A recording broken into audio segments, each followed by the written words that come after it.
Bom, então, para esse trabalho, né, eu utilizei os formulários e aí fui para montar um diário de classe. Como que ficou então, né? Na primeira sessão, a pessoa vai colocar, escolher a disciplina, o professor e o que ela deseja fazer no formulário, se é a frequência ou a síntese de aula. Então aqui, né, para ele adicionar, por exemplo, né, mais disciplinas, pode vir aqui, né, colocar para adicionar, e aí basta, né, escrever. Eu optei por fazer maiúsculo e tal, mas isso também pode colocar como ela quiser, né, e quantas disciplinas, né, achar interessante, e dentro da realidade, né, do que ela vai utilizar o formulário. Aqui a mesma coisa, né, para adicionar o nome de professor, né, vem aqui em adicionar a opção. Então, ok. Na seção 2, né, a gente tem ali, né, se ele escolheu que ele vai para frequência, ele vai seguir para essa seção. Então, né, ele vai escolher a data, vai escolher a quantidade, né, vai colocar a quantidade de aulas que ele vai dar naquele dia e qual a turma que ele vai fazer. Mesma coisa, né, para escolher, vem aqui, adiciona e tem que lembrar de ter, né, a sessão depois criada para aquela turma com a lista de alunos e colocar aqui, né, que é aquela sessão. No caso aqui, eu adicionei, por exemplo, para o terceiro A, mas poderia ter aqui um terceiro B, e aí colocar aqui, escolheria a sessão, né? Para fazer isso é muito fácil, porque a sessão já está pronta, só vir aqui, ó, clicar no 3 pontinhos, duplicar a sessão e só mudar os nomes, né, no caso. Eu vou fazer para não tumultuar aqui no formulário. Aqui tem um nome, são nomes fictícios e tudo, mas é só para ter uma visão. E aí como que o formulário vai ficar, né, quando a pessoa, né, for visualizar para preencher. Ó. Ele já está configurado para ficar pré-selecionado as respostas que a pessoa deu se ela não terminou de fazer. Então fica assim na primeira sessão, fica assim. Ele vai seguir para aquela sessão de escolher, né, como eu escolhi a frequência, ele vai para essa sessão de escolher, né, a data, a quantidade de aulas e a turma. E no seguinte, ele vai para aquela sessão daquela turma, tá vendo? Com a lista de nomes, e ele vai escolher aqui quem faltou e pronto. Beleza. E vai enviar o formulário. Todas as respostas vão vir para essa planilha do Google Sheets, né? Que está aqui, está um teste que eu fiz aqui, né? Todos vão aparecer, tá vendo? O nome do aluno está aqui nas colunas, né? Com o nome da turma e a questão, né? O número da questão, digamos assim. E aí vai aparecer o Fzinho de falta, né, nos alunos e a data, né, vai ficar ali. Né? Então, ok, vai ser até o infinito, né? Então, na frequência, né, eu crio o relatório de frequência, que é o seguinte. Ele vai escolher o ano, a disciplina. Quando ele escolher a disciplina, vai fazer a leitura de quem é o professor daquela disciplina. Então, né, de quem preencheu aquele formulário, né, por exemplo, se é biologia, mas quem preencheu foi o Vitor, vai aparecer o nome do Vitor. Aqui, o mês, né? E eu configurei para que aqui, né, de uma fórmula, para que ele me dê o final do mês. Então, qualquer data que eu escolher, ele vai me dar o final do mês. E aí, dependendo da turma que eu escolher, ele vai aparecer aqui. Por exemplo, se tiver, né, para biologia em outra turma, né, ele vai puxar. Se não tiver, ele não puxa ninguém, tá vendo?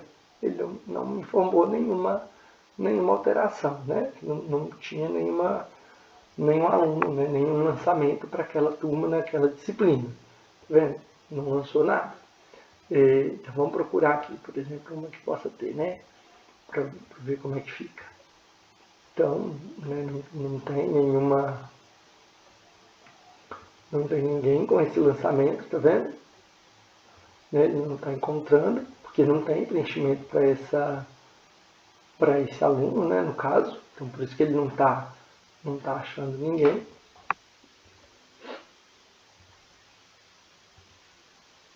Então, na medida que for tendo, né? E aí também tem a data, né? Como eu coloquei dia 15, se tiver antes do dia 15, ele não vai puxar. Vamos botar do dia 4 para a gente ver. Olha, tem, olha.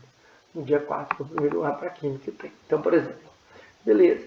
E aí como é que eu fiz? Deixei com o nome, né? Aqui eu fiz uma formatação, tem uma célula escondida aqui, para puxar, né, dessa lista de nomes daqui de cima, né? Porque eles aparecem com nome, tá vendo? Eles aparecem com frequência, primeiro ano, não sei o que, o nome do aluno. Para dividir isso aqui, eu usei uma fórmula para aparecer só o nome e a turminha aqui no cantinho. E aí a pessoa, né, para ela ver só o daquela turma que ela quer, ela precisa vir aqui, limpar e escolher. Nesse caso é o primeiro A. Ok, vai aparecer só isso. Lá no final, ele tem, né, as quantidades de faltas que cada aluno teve em relação à quantidade de aula que aquele professor deu naquele dia, né? Então, quando você tem a visão total aqui, olha, deixa eu mostrar aqui para vocês, selecionar tudo, né? Quando tem a visão total, aparece aqui ó, a quantidade de aulas, tá vendo? E aí lá no final é justamente, por exemplo, aquele aluno tem duas, mas foram 2 aulas, ele tem 4 faltas, tá vendo? Como que aparece? Então vai aparecer desse jeito, assim como aqui, né, a soma tudo direitinho. E aí, o que que acontece, né? Então, beleza, apareceu dessa forma, né, o índice, né, apareceu desse jeito. E eu coloquei também o anual, porque é importante para a escola saber também por ano, né? Então, claro que se tivesse outros anos iria aparecer aqui também, né, a lista, mas não tem, só tem esses por enquanto. Então aqui é a mesma coisa, ele vai colocar a data, vai contar para 1 ano, mas ele pode contar, por exemplo, se ele quiser contar por bimestre ou semestre, é só ele vir aqui e mudar, hoje tem esse 12 e colocar, sei lá, para 2 meses, né, entendeu? Para o número 2, número 3, e vai pegando de acordo com essa data, né? E aí ele tem, lá no final, ele tem a contagem total de faltas daquele aluno, tá vendo? E aqui a porcentagem daquelas faltas em relação ao total de aulas. E aqui o total, né, se ele foi aprovado ou reprovado de acordo com as faltas, né, no caso, não leva em consideração nota, não leva em consideração nada disso. Só aprovado ou reprovado de acordo com falta, né, foi aplicado um filtro condicional aqui para isso. Nesse terceiro aqui é o da síntese de conteúdo. É a mesma coisa, eu coloquei para 1 mês, mas pode ser para um bimestre. Então pode vir aqui e mudar. Por exemplo, botar 2, 3, né? Agora para 3, por exemplo. Então ele poderia colocar, por exemplo, para trimestre. E aí vai aparecer aqui todas as sínteses de aula, né? De todas as aulas que foram dadas por aquela pessoa, né? Por aquele professor daquela disciplina naquele período. Então assim, é bem tranquilo. Aí é lógico, né? Se a pessoa precisar modificar, poxa, mas eu vou usar aqui na minha escola, eu vou botar mais alunos e tal. O que vai ter que fazer? Ele vai ter que adicionar aqui as células, né? Para poder puxar, né, para o formulário, poder entender que tem mais alunos, né, por exemplo.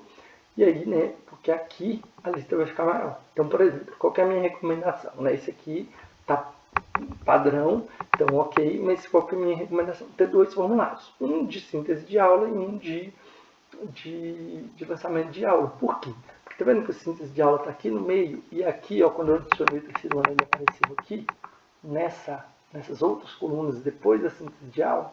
Se eu colocar para puxar, para as respostas virem até aqui, em AG, por exemplo, ele vai trazer lá dentro daquele formulário as respostas da síntese de aula. Então, qual que é a lógica? Ou deixa a síntese de aula para colocar no final do formulário, depois que preencheu todos os nomes das turmas e tudo, e aí vai ficar imenso isso aqui, né? Porque a planilha ainda vai seguir, né? Com colunas aqui. Ou cria 2 formulários separados. Eu acho mais interessante um único formulário, né? Porque fica mais fácil para o docente, né? Ali na hora ele fazer o preenchimento. Mas é bem tranquilo de fazer as alterações e tudo, né? Aqui, por exemplo, né? Se precisar de incluir, é bem fácil de trabalhar com isso. Tem aqui também as definições, né? Que você pode pedir, por exemplo, não, mas eu quero que o professor deixe o e-mail dele. Então dá para saber, né, certinho como que foi feito, sabe? Dá para pedir para recolher e-mail. O legal de recolher e-mail é que dá para você enviar a resposta para aquela pessoa. Isso é muito legal. Você pode limitar, né? Tipo, não quero mais que responde. Então tem como, né? Tipo, quero que você travado um período por algum motivo, né? E tudo. Tem como você colocar uma apresentação, então, quero botar uma mensagem bonitinha para os meus docentes aqui, assim, aqui, ó, mensagem de conclusão, e muda, né, coloca a mensagem que você quer colocar para as pessoas, então fica bem legal, pode, né, ficar bem personalizado, você pode colocar, né, aqui, por exemplo, para a pessoa ter uma visão, você pode ter uma logo da escola, enfim, na planilha também, né, tudo. Aqui tem a aba de resposta, só que ela não é muito eficiente, porque ela não dá muita visão, né, ela mostra o que está... quais as disciplinas foram mais escolhidas, quais os professores, quais as turmas, o que não faz muito sentido, porque não é o uso, né, tradicional. Não não dá para você ter uma visão geral da coisa, né? Só mesmo do aluno, por exemplo, né? Que você consegue ver, por exemplo, do primeiro ano, quem são os alunos que estão com mais faltas ou coisa do tipo, mas além disso não tem muito mais o que fazer, porque ele mostra no geral, não tem como separar, né? Fragmentar isso de uma outra forma, né? Por exemplo. Mas o interessante é que se o professor tiver dúvida, por exemplo, do que ele preencheu num determinado dia, dá para vir aqui procurar pelas respostas individuais. Claro que vai levar um tempo, porque são muitas respostas, né? E é mais fácil fazer aqui na planilha de resposta, porque tudo fica registrado aqui. Então é bem tranquilo, né? E isso sem falar que fica tudo comprovado, né? Porque mesmo que está na planilha, mesmo que alguém mexa na planilha, a resposta está gravada aqui. Então dá para saber que tipo, foi alterado, foi mexido de alguma forma, né? Então é bem tranquilo, né, nesse sentido, né? Então é isso, bem fácil, né? Uma ferramenta bem simples e bacana para ser utilizada, né? Para a escola que está aí, não tem como ter um sistema de gestão de frequência, né? E ainda faz no papel e quer sair disso, é bem tranquilo, né? Desse formato.